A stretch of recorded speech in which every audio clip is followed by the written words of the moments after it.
Well, we spent plenty of the morning discussing the problems facing Britain. Labour wants to be the alternative government in waiting, so now to a theme I'm sure we'll return to again and again in the coming months. What would Labour do differently? After keeping his job in this week's Shadow Cabinet reshuffle, I can now speak to the Shadow Business and Trade Secretary, Jonathan Reynolds. Good morning, Mr Reynolds. Good morning, Trevor. Congratulations on keeping your job. This morning, Sharon Graham, who is the head of the largest trade union, Unite, and the union to which you belong, by the way, says, and I'm quoting here, "A policy mix found down the back of a 1990s sofa will fail." She calls your leadership a 1990s, by which she means Blairite, I think, tribute band. Is that fair? No, unsurprisingly, I reject that quite comprehensively. Now, let me say at the beginning, I am very proud of the achievements of the last Labour government. I think if you compare that government to what we've had since 2010, that's a government of real achievements, real substance. That compares very favourably to what we've seen. But look, as a Labour Party, we look to the future, not the past. And if you look at, for instance, whether it's the growth of the gig economy, and we have a package of new employment rights to make sure people have got the security they need in the workplace. If you look at the challenge of climate change, net zero, but making sure we get the maximum economic benefits of that. We've got policies that I'm in charge of around our industrial policy, our green prosperity plan, making sure industries, which are often full, by the way, of Unite members, like aerospace and steel, can make the transition by working with government in partnership with the private sector, to deliver on what is required. And there are different policies we're putting forward now that would be different to the past. So I reject that entirely and say, look, we will be a government, if we get the chance to be that government, focused on long-term solutions that are right for the here and now, which deliver for every part of this country. So when you were at the Trade Union Congress this week, you'll be talking to Sharon Graham and explaining to her that her calls for taking utilities into public ownership and so on really aren't what I nearly said New Labour, but Starmer Labour is about. Well, look, I would simply say a lot of the discussion that is made in relation to this seems to say there's some sort of false choice on offer between reassuring people and offering them hope. And I think we are offering people hope. I think our agenda is comprehensive. But you don't do that unless you've got sound foundations in place. And they are, for instance, being trusted on the public finances, having a sustainable bond market so you can finance the very large and significant debt this country has, having a stable currency, having a belief in the basic competence of this government. I mean, if you don't have that, let's be clear, Liz Truss a year ago thought she was being radical. She may have been radical, but she was radically bad because she didn't understand those sound foundations have to be in place. So I just reject, Trevor, entirely the idea you choose between reassuring people and offering people hope. I think the two things go hand in hand, and that is why I think we're in a position where more and more people, whatever they think of this government, are willing to trust Labour with their vote next time round. I'll just give this one more go. She basically says it's sort of better to have Labour than the Tories, but the Labour Party, as led by Keir Starmer, really isn't doing much that's different.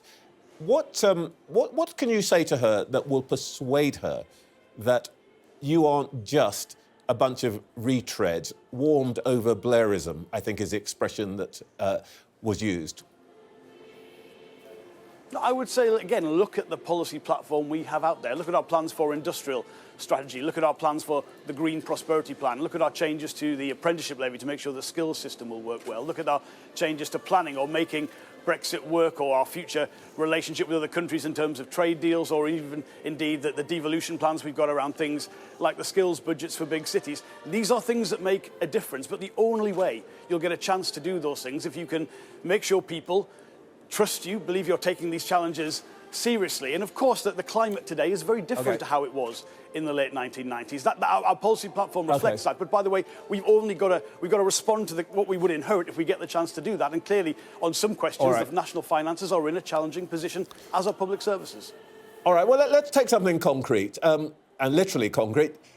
Your colleagues were saying all of last week that the coalition government was wrong to have dropped Labour's Building for the Future programme, the building programme for schools, at £55 billion. That was the price attached to that programme. Would Labour, if it came into power next year, reintroduce that programme with the £55 billion ticket? Well, Trevor, look, schools are just the latest thing to crumble in Tory Britain. And of course, Labour governments build schools. I want to see that happen. You will understand I'm not going to give you specific capital allocation programmes before I know the baseline that any government would inherit. And of course, we've got a number of fiscal events that we will have before we get to a likely Can I just election. hang on, ask you to hang on for a second? You know enough, and you've decided enough to tell us that the Tories were wrong to drop it, but you don't know enough, and you're not certain enough to know that you wouldn't reintroduce it. I mean, either they were wrong and you would do the right thing, or they weren't wrong. Which is it? No, Trevor, the fact is that was a programme that would have rebuilt every secondary school in this country by 2020. So when you have schools falling down, it's reasonable to point out the government have some responsibility there. What you can do in terms of funding that in future depends on your economic position. This economy we've had for 13 years has fared far worse than it did under the last Labour government. Under that government, growth was stronger. There was more money, therefore, to spend on the public services, so you could make a very clear pledge like that. Getting back to that is what we want to return to. We do have specific plans where we say we'll do things differently. I mean, for instance, taxing private education in a different way, or scrapping the allowances that currently exist for people who earn money from private equity, or scrapping the non-DOMS regime, the super tax regime, and we make clear where we'd spend that money. But the big picture, whether it is schools, the NHS, the prison system, the criminal justice system, the economy's got to work better to make those pledges. Hence our industrial strategy and our plans those in my extra tax, those extra tax promises, you're talking hundreds of millions rather than the billions. OK, let me ask you a pretty straightforward one. Would you commit to building more new schools and repairing more schools than the current government has committed? Trevor, I'll have to give you the same answer. Of course, I want to be able to do that. Of course, I look to previous Labour governments that have been able to do things like that. But if we have an economy, whatever the recent revisions from the ONS about our performance since the pandemic, the fact is this has been 13 years of poor economic performance, and that limits the kind of policies and aspirations you've got. Until you're fixing the economy, it will be more difficult. So, but you see what the problem is here, Mr. Reynolds. You see what the problem is, Mr. Reynolds. You're spending a lot of time telling us that the government's wrong, but you can't ever say you would do something different. And it's hard then to argue with Sharon Graham that, as she implies, there's not much between you and the Tories. No, I disagree entirely with two important points on that. First of all, we've got very specific plans where we would do things differently, whether that is the funding that would come to breakfast clubs for every child in the country because of the changes to how we would treat the allowances for private schools and the tax system, whether it is spending the money from scrapping the non-DOMS tax regime and putting more money into the NHS. So we've got very different plans, but I will make no apologies for coming back to the basic fact that unless the economy grows more strongly, there will be harder challenges. And actually, you do not give people hope by ignoring those challenges. I'm very confident we can raise business investment, get good jobs in all parts of the country, and that will give us the revenue to invest in the way previous Labour governments have been able to do in the public realm. OK, let me try and see if I can find another point of difference, if I can put it that way. The government, Mr. Sunak, is in India talking about new trade agreements.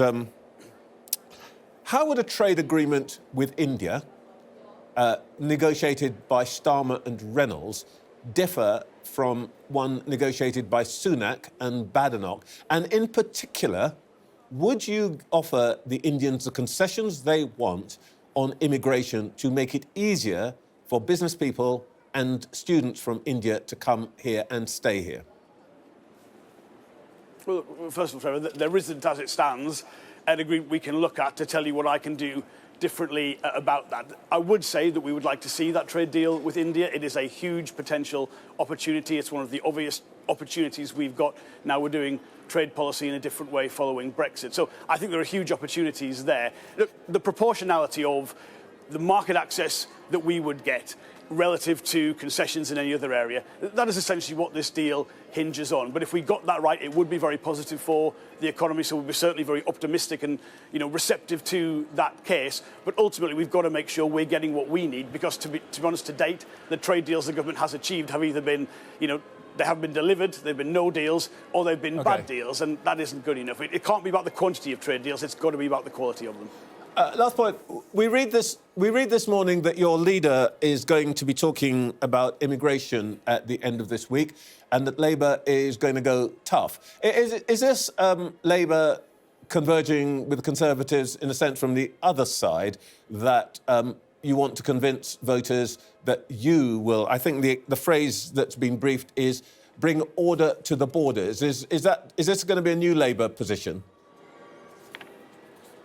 It's not about classifying this in any kind of political label at all. This is about us being clear.